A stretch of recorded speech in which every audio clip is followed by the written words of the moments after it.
आज एक बहुत ही एक इम्पॉर्टेंट सा टॉपिक लेके आपसे डिस्कस करने के लिए। आज का जो टॉपिक है वो टॉपिक दुनिया की एक बेहतरीन टॉपिक है और उस टॉपिक के ऊपर मैं आगे जो बात करूंगा, लेकिन उसके पहले मैं शुक्रगुजार हूं उन सब व्यूअर्स के जो मुझे आज इस पर्टिकुलर टॉपिक के ऊपर डिस्कस करने के लिए मुझे बहुत सारा रिक्वेस्ट किए थे, बहुत सारे मैसेजेस किए थे। आज उनके लिए ही मैं ये सेशन कर रहा हूँ और और सबसे बढ़िया जो चीज़ है, आज का ये सेशन मैं उन लोगों को डेडिकेट कर रहा हूँ। सो आइए आज का जो सेशन है उस सेशन को आगे लेके जाते हैं और वो session only for the women's. So आइए डिस्कस करते हैं ये वुमेन्स के ऊपर मैं आज कौन सा टॉपिक लेके आपसे डिस्कस करने वाला हूं। So let's start. सो आज का जो टॉपिक है वो आपके सामने है। This is Shudipto Kumar Nath from Kolkata and आज का टॉपिक है the smart women finish rich. Women कैसे स्मार्ट हो सकते हैं? हर कोई वुमेन जो इस दुनिया में है वो लोग सब स्मार्ट है और वो लोग अपने आप को और भी बेहतरीन कर सकते हैं अगर आज का जो मैं चीज आपको बोलूंगा अगर वो फॉलो करेंगे। ये मैं नहीं बोल रहा हूं, ये ऑलरेडी प्रूवन फैक्ट्स है, उसी के ऊपर मैं आज आपसे डिस्कस करने वाला हूं। So how a women can attain the financial freedom. एक वुमेन कैसे एक फाइनेंशियल फ्रीडम को कैसे हासिल कर सकती है उसके ऊपर मैं आज डिस्कस करूंगा। Let's handle financial matter by women it herself. Women को खुद को सबसे बढ़िया तरीके से अपना फाइनेंशियल प्लानिंग करना चाहिए क्योंकि वो इस पर्टिकुलर चीज में बेहतरीन है। इनफैक्ट हम लोग के कंट्रीज के जो फाइनेंस मिनिस्टर है वो भी एक वुमेन है। सो लेट्स स्टार्ट आज today's session. Learn the facts in myths about our money. Learn the facts in myths about our money. हम लोगों के अंदर बहुत गलत फहमियां हैं रिगार्डिंग ये मनी के ऊपर। सो ये हम लोग थोड़ा डिस्कस कर लेते हैं ये गलत फहमी क्या है। First, Landy real estate agent. Landy थी वो एक रियल एस्टेट एजेंट थी, प्रॉपर्टी के एजेंट जिसको हम लोग कहते हैं, और she earns around 2.50 lakh of dollars per year. Her income was 2.50 lakh dollar okay per year. Her saving was only $25,000। $2.5 lakh उनका पूरे साल का इनकम से वो सिर्फ बचा पाती थी $25,000। हालांकि वो शादीशुदा नहीं थी। She didn't have any investment and LICs, nothing. उनके पास कोई इन्वेस्टमेंट ऐसा कुछ नहीं था। उनको LIC या उनका कोई लाइफ इंश्योरेंस, मेडिक्लेम्स या मेडिकल इंश्योरेंस कुछ भी नहीं था, उनके पास कुछ भी नहीं था। Most of the women are fully dependent on their father or husband. ये एकदम फैक्ट है। ज्यादातर महिलाएं अपने पिताजी और शादी के बाद अपने हस्बैंड के ऊपर बहुत ज्यादा डिपेंडेंट होते हैं फाइनेंशियल प्लानिंग को लेके, जो कि होना नहीं चाहिए। Bring motivation to handle our own financial planning. ये क्या है? Bring motivation to handle our own financial planning. Women generally earns 25% lesser than men. ये आप सर्वे देख लीजिएगा, गूगल में सर्च कर लीजिएगा, 25% कम कमाती है averagely womens than men. Averagely womens are out of the job और बिजनेस फॉर 11 ईयर्स। एवरेज देखा गया है पूरे दुनिया के महिलाओं के बीच में, वो लोग ज्यादातर due to any family reasons और एनीथिंग, हेल्थ रीजन और एनीथिंग, वो लोग 11 साल एवरेजली 11 साल अपनी जॉब या बिजनेस से दूर रहती है। whereas mens are only in that case only 16 months. ये एवरेज निकला है कि मेंस आर सिर्फ 16 महीने वो दूर रह सके, एवरेजली दूर रहते हैं, और वहां पे women's almost 11 years. So due to that financial planning is very much important, उसके पहले मैं ये और एक चीज बता देता हूँ, इन एनी ऑर्गेनाइजेशन, जब भी कोई ऑर्गेनाइजेशन में कभी भी ले ऑफ का कोई भी सिचुएशन आता है तो वहां पे सबसे पहले वुमेन्स को टारगेट किया जाता है। ज्यादातर एवरेजली देखा जाए तो ऐसा ही होता है। तो आप अगर एवरेज एनोनिमसली अगर आप सर्वे करेंगे, गूगल में भी सर्च करेंगे, विकिपीडिया देखेंगे, तो आपको यहाँ से ये पता चल जाएगा, ये डेटा वहां से ही दिया हुआ है।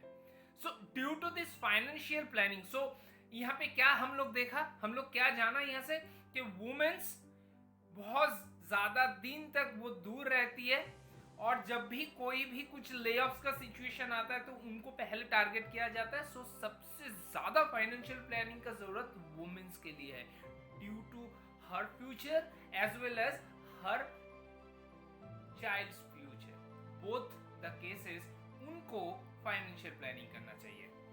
शायद आप लोग मेरे साथ एकदम सहमत होंगे। मिथ्स ऑफ सेविंग्स, अभी आइए ये चीज को हम थोड़ा खुलासा करते हैं कि मिथ्स हम लोग के अंदर जो बसा हुआ है रिगार्डिंग सेविंग्स वो क्या है, सेविंग्स के ऊपर हम लोग के अंदर मिथ्स क्या है। हाई इनकम क्रिएट्स रिच, बहुत ज्यादातर लोग हम लोग ये सोचते हैं कि जिसके पास ज्यादा इनकम है वो ज्यादा रिच है, हालांकि वो नहीं है। ऐसे बहुत सारे सेलिब्रिटीज है, ऐसे बहुत सारे हस्तियां हैं जिनके आज से 2 से 3 साल पहले उनका इनकम करोड़ों के ऊपर, 100 करोड़ 200 करोड़ के ऊपर था, लेकिन उनके खर्चे के लिए, उनके लाइफस्टाइल के लिए वो 3 से 4 साल के बाद इंसॉल्वेंट हो गए। सो यहाँ से ये पता चल रहा है कि हाई इनकम करने से रिच नहीं हो सकता है। सो माई हस्बैंड और father will handle our financial planning, ये जो कहना है ना, ये ज्यादातर वुमेन्स कहती है। मेरे फादर या मेरे husband financial related, banking related ये सब चीज वो देखते हैं। Why not you? Who told to not to do that? Only you are not accepting that you can do that.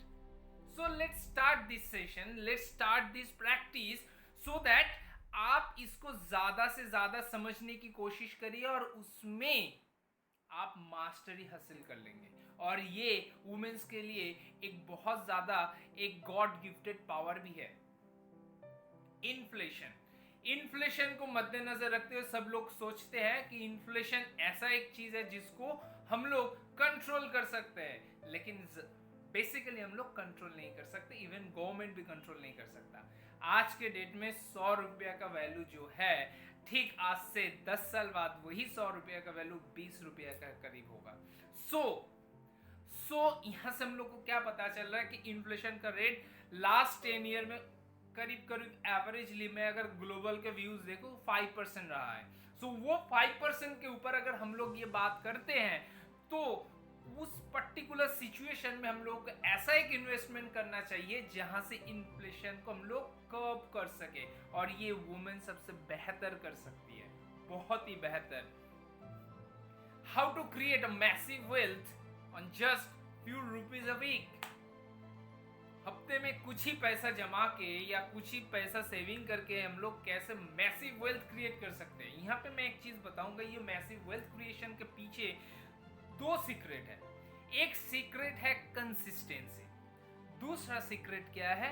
दूसरा सीक्रेट है पावर ऑफ कंपाउंडिंग। इसके ऊपर मैंने पहले भी सेशन लिया है, आप अगर मेरे चैनल के सब्सक्राइबर्स हैं तो आपको वहां से मिल जाएगा।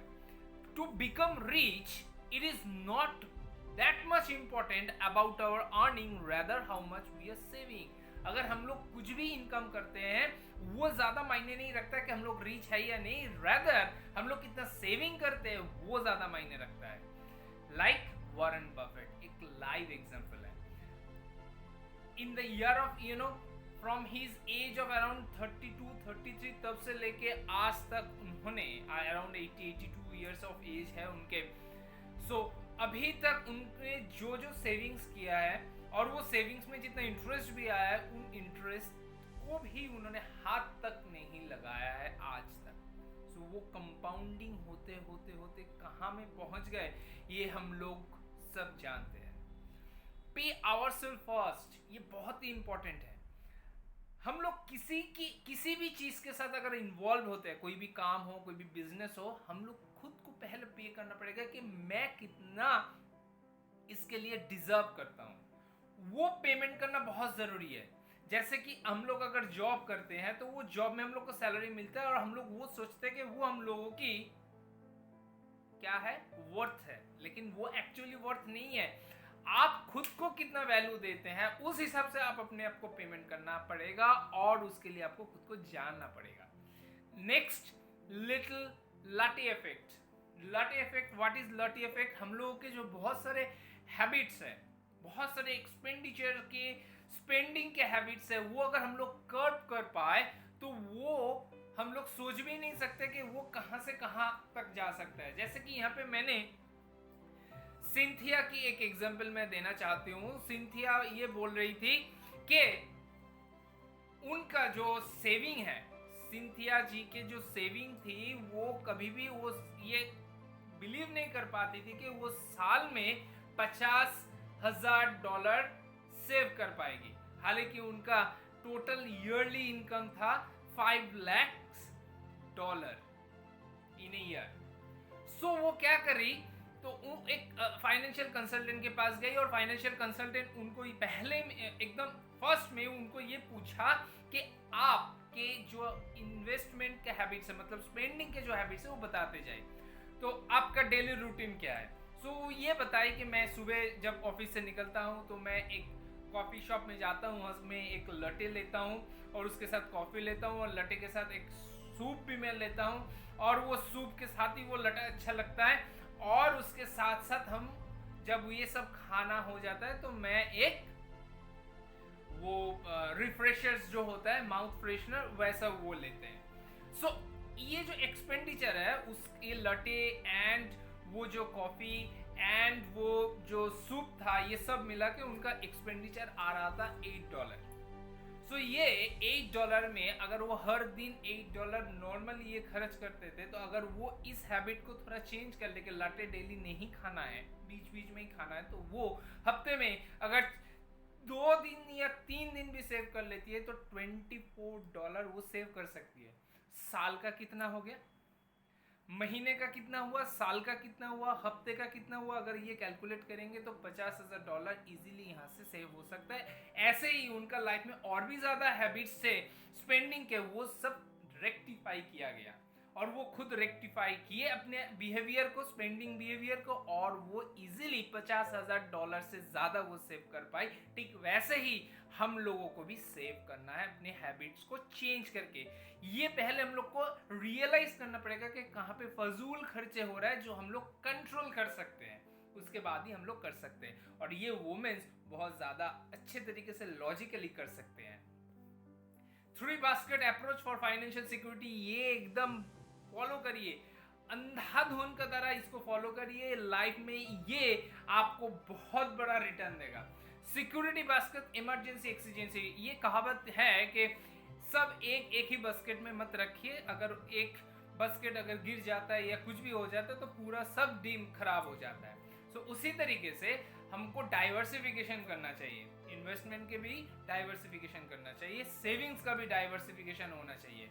सो retirement basket is there, security basket is there. First is security basket. Security basket, emergency, exigency, वहां पे हम लोग को ऐसा पैसा जमाना चाहिए, ऐसा सेविंग करना चाहिए जहां से हम लोग के फैमिली के कुछ भी इमरजेंसी सिचुएशन आया, जैसे कि जॉब लॉस हो गया या बिजनेस में कुछ मंदा निकल गया या कुछ हेल्थ इश्यू हो गया या कुछ भी प्रॉब्लम हो गया, फाइनेंशियल प्रॉब्लम हो गया, तो वो पर्टिकुलर इमरजेंसी फंड से हम लोग उस पर्टिकुलर टाइम को हम लोग इजीली चला सकते हैं।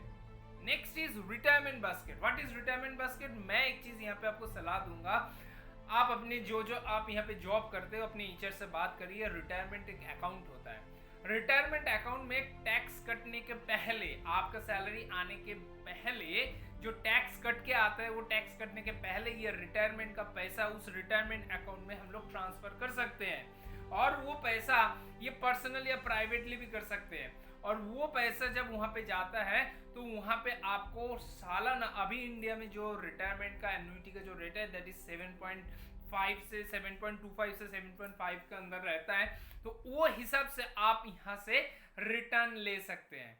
सो इसके लिए आप अपने टीचर से बात करिए और जो बिजनेस करते हैं वो अपना बैंक में जाके अपना रिटायरमेंट अकाउंट खोल के वहाँ पे डेली बेसिस पे हो, हफ्ते में हो, मंथली हो, कुछ ना कुछ करके सेविंग्स करिए फॉर द फ्यूचर। सो ये आ गया आपका रिटायरमेंट बास्केट। ना last but not the least, that is dream basket. Life में पूरा जिंदगी तो नौकरी नहीं करना है, या रिटायरमेंट के बहुत पहले ही अपना ऐसा कुछ बना ले कि रिटायरमेंट बहुत हसीन हो।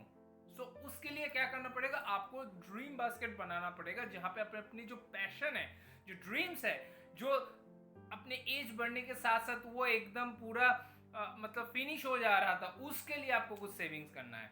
हो सकता है कि आप अपने एक एनजीओ करना चाहते हैं, या अपना कुछ समाज में कुछ हेल्प करना चाहते हैं, कंट्रीब्यूट करना चाहते हैं, उसके लिए आप एक ड्रीम बास्केट क्रिएट कर सकते हैं, या अपने बिजनेस के लिए भी पैसा सेव कर सकते हैं। सो इस तरीके से ये 3 बास्केट्स अगर आप अपने इनकम से थोड़ा थोड़ा करके अगर आप ये सेविंग करेंगे, तो मैं ये वादा करता हूं आप सबकी रिटायरमेंट की जो बेनिफिट है वो बहुत बढ़िया होगा, और बढ़िया तरीके से आप लोग अपने लाइफ को जी पाएंगे, एंजॉय कर पाएंगे। सो ये जो मैंने आज जो बताया,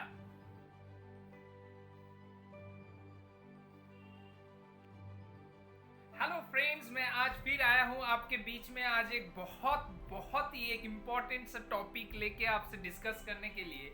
आज का जो टॉपिक है वो टॉपिक दुनिया की एक बेहतरीन टॉपिक है, और उस टॉपिक के ऊपर मैं आगे जो बात करूंगा, लेकिन उसके पहले मैं शुक्रगुजार हूं उन सब व्यूअर्स के जो मुझे आज इस पर्टिकुलर टॉपिक के ऊपर डिस्कस करने के लिए मुझे बहुत सारा रिक्वेस्ट किए थे, बहुत सारे मैसेजेस किए थे। आज उनके लिए ही मैं ये सेशन कर रहा हूं, और सबसे बढ़िया जो चीज है, आज का ये सेशन मैं उन लोगों को डेडिकेट कर रहा हूं। सो आइए आज का जो सेशन है उस सेशन को आगे लेके जाते हैं, और वो session only for the women's. So आइए डिस्कस करते हैं ये वुमेन्स के ऊपर मैं आज कौन सा टॉपिक लेके आपसे डिस्कस करने वाला हूं। So let's start.